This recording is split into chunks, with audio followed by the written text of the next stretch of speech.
Charlemagne, say the gang, dunk it other day, man. You are a donkey. It's time for Donkey of the Day. Donkey of the Day does not discriminate. I might not have the song of the day, but I got the donkey of the day.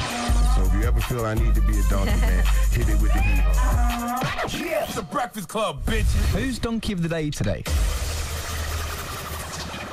Donkey of the Day for Friday, July 31st goes to Meek Mill. Meek, my nigga, I hate it had to be him, but Donkey of the Day does not discriminate. Now, the people have been calling for me to give Meek Donkey of the Day since last week when the young bull went on his Twitter rant against Drake. That emotional-ass Twitter rant that got Meek in this situation that he is currently in. Meek, I still don't know what made you like to fuse and start slandering Drake that night, but the reasons we know aren't good enough. Reason one, that whole you didn't tweet my album out thing. Meek, you a grown-ass man, bro.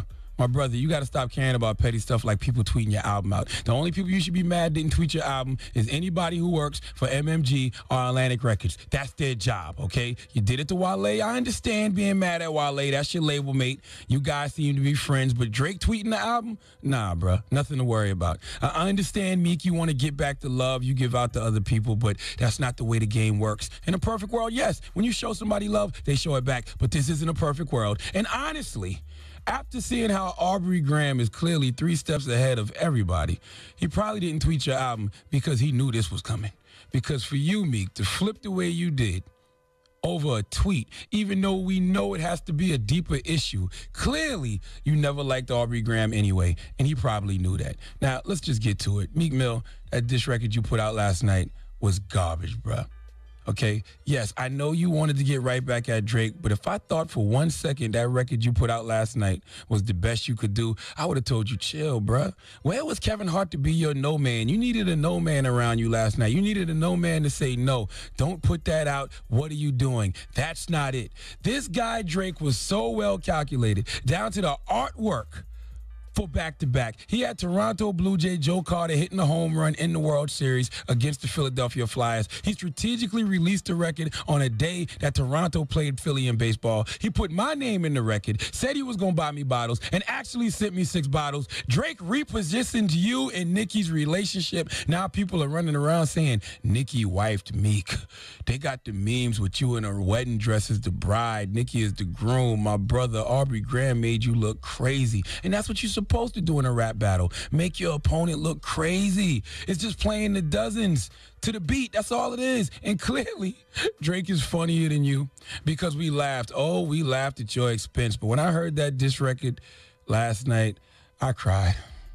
And the reason I cried is because I don't like to be wrong. I said specifically, no one can lose this battle. I said Meek fans would still like Meek and Drake fans would still like Drake, but I was wrong.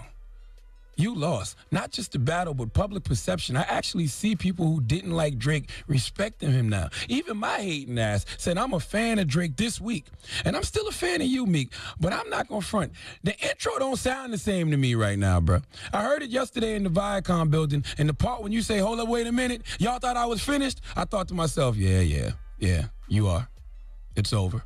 Okay, you had the #1 album in the country 2 weeks in a row. You got one of the hottest chicks in the game, and you let social media ruin it for you. It takes years in the streets to build credibility and just 2 or 3 tweets to ruin it, okay? It was a great week. It was a week we will all remember, and you played a huge part, Meek. In fact, you played the biggest part because you started it, but you didn't finish it. And I don't want to hear anything about that being a warning shot. Ain't no warning shot when you down 2-0, babe. Okay, if you really feel that way, you're really just chasing a dream. Because after the way Drake has embarrassed you this week, the only thing you should have been looking for was fatalities. And that Wanna Know record was not a fatality. Streets want to know, why did you even put that out? General public don't care about the ghostwriting thing because you saying the man didn't write his own raps, but he crushed you with nothing but raps this week.